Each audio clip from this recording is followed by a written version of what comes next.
গতকাল রাতের ওই বৃষ্টির ফোঁটাতে তোমাকে খুঁজেছি, কেন আসনি তুমি বিষাদের রঙেতে। আজকেও ঘুম থেকে উঠে পড়েছি অনেক ভোর ভোর, জানো তো। ওই দেখো পেছনে ভাই স্কুটি চালানো শুরু করে দিয়েছে। এই আজকে নিয়ে মনে হয় 3 দিন আমরা সকালবেলা রেজুলেশন নিয়েছি স্কুটি চালানো। স্কুটি কেনার পর থেকে না আমি 2-3 দিন বিকেলবেলা বার করেছিলাম একা একা, মানে দাদুকে সঙ্গে নিয়ে। খুব একটা ভালো ইমপ্রুভমেন্ট হচ্ছিল না। তো তারপর ভাই বললো, ভাইয়ের পরীক্ষা শেষ হওয়ার পর, যে সকালবেলা বেরোবো। তো আজকে নিয়ে 3rd ডে, আর আজকে আমি তোমাদেরকে দেখাবো যে 3rd ডে কতটা ইমপ্রুভমেন্ট হয়েছে আমার ড্রাইভিংয়ে। তোমরা একটুখানি ভালো করে অবজার্ভ করে আমাকে কমেন্ট করে জানিও। যারা যারা জানো আর কি স্কুটি চালাতে, তারা বুঝতে পারবে কোন জায়গাটা আমার আরও বেশি ভালো করা উচিত। এই দেখো এই পয়েন্টটা, নাম্বার 1 পয়েন্ট আজকের ইমপ্রুভমেন্টের।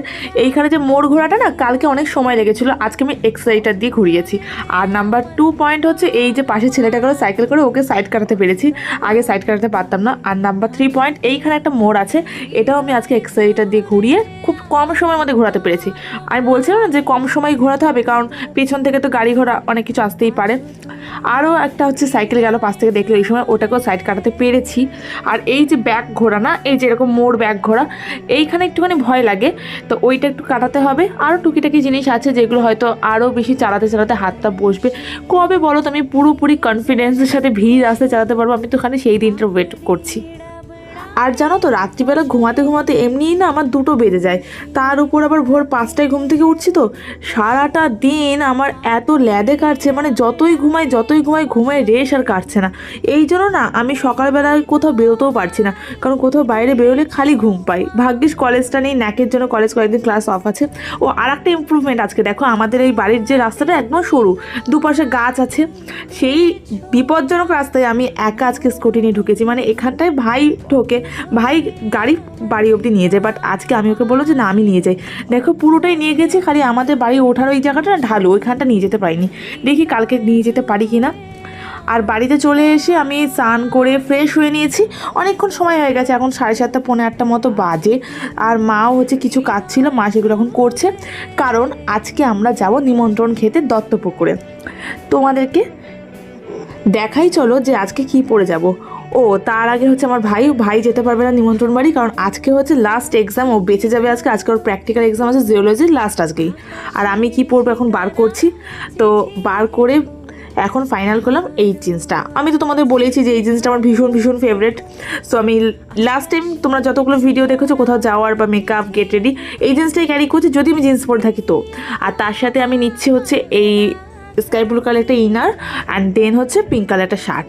এটা আমি আগের দিন পরেছিলাম, ওই দিন ভালো করে স্টাইলিং করতে পারি না, আজকে মন মতো স্টাইলিং করবো, আজকে হাতে অনেক সময় আছে।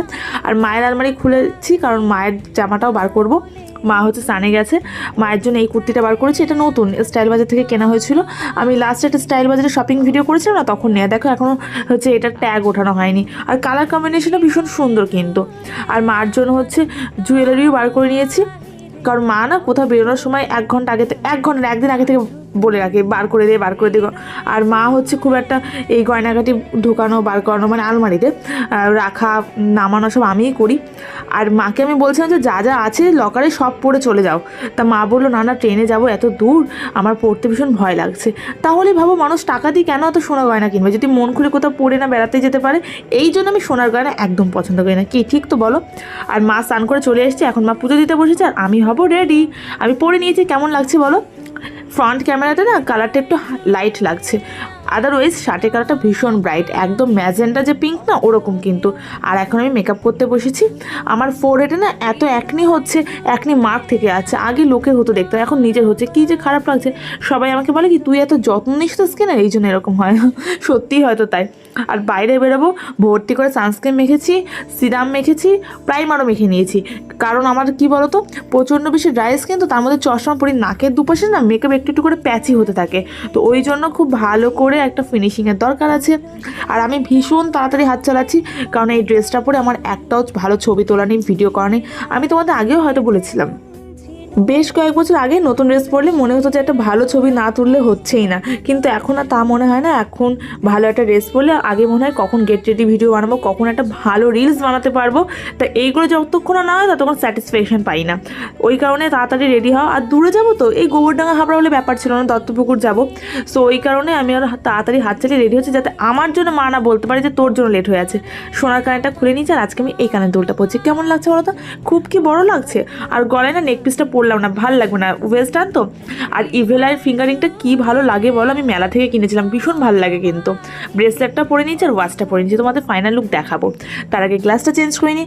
আজকে আমি পড়ছি লেন্স কাটের গ্লাসটা। লাস্ট কয়েকদিন এই গ্লাসটাই পড়ছি কোথাও গেলে, কারণ গ্লাসটা নতুন নেওয়া হয়েছে তো এখনও একবারও বেশি একটা পড়া হয়নি। আর এবার আমি চুলটা খুলবো। চুলে কি করা যায় বলো তো? গরমের মধ্যে চুল তো পনি করাই যাবে না, চুল খুলিও না, খুলে রাখলে আমার ভীষণ আনকমফোর্ট লাগে, তাহলে বেনিয়েই করি চলো। কালকে একবার ভাবছিলাম যে চুলটা একটু স্ট্রেটনিং করে রাখি, তাই সময় পাইনি। আমার চুলে এমনিতেই অবশ্য স্ট্রেটনিং মানে স্ট্রেটই, বাট একটুখানি ফ্ল্যাপিনেস আছে।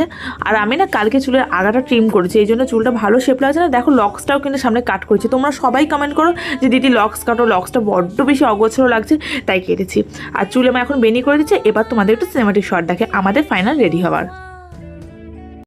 तेरे ही दम से होंगी दिल की मुराद पूरी, तेरे बगैर जानम है जिंदगी अधूरी। মুখগুলো ভোরবেলায় লুকোচুরি আর চোর চোর খেলায়, ভূতলা মুখোমুখি জড়তার বাধা ঠেলে আমাকে কি কিছু বলছেন? বলতে পারি তার যেটুকু যা ভাষা ছিল কেঁপে ওঠা চোখের পাতায়।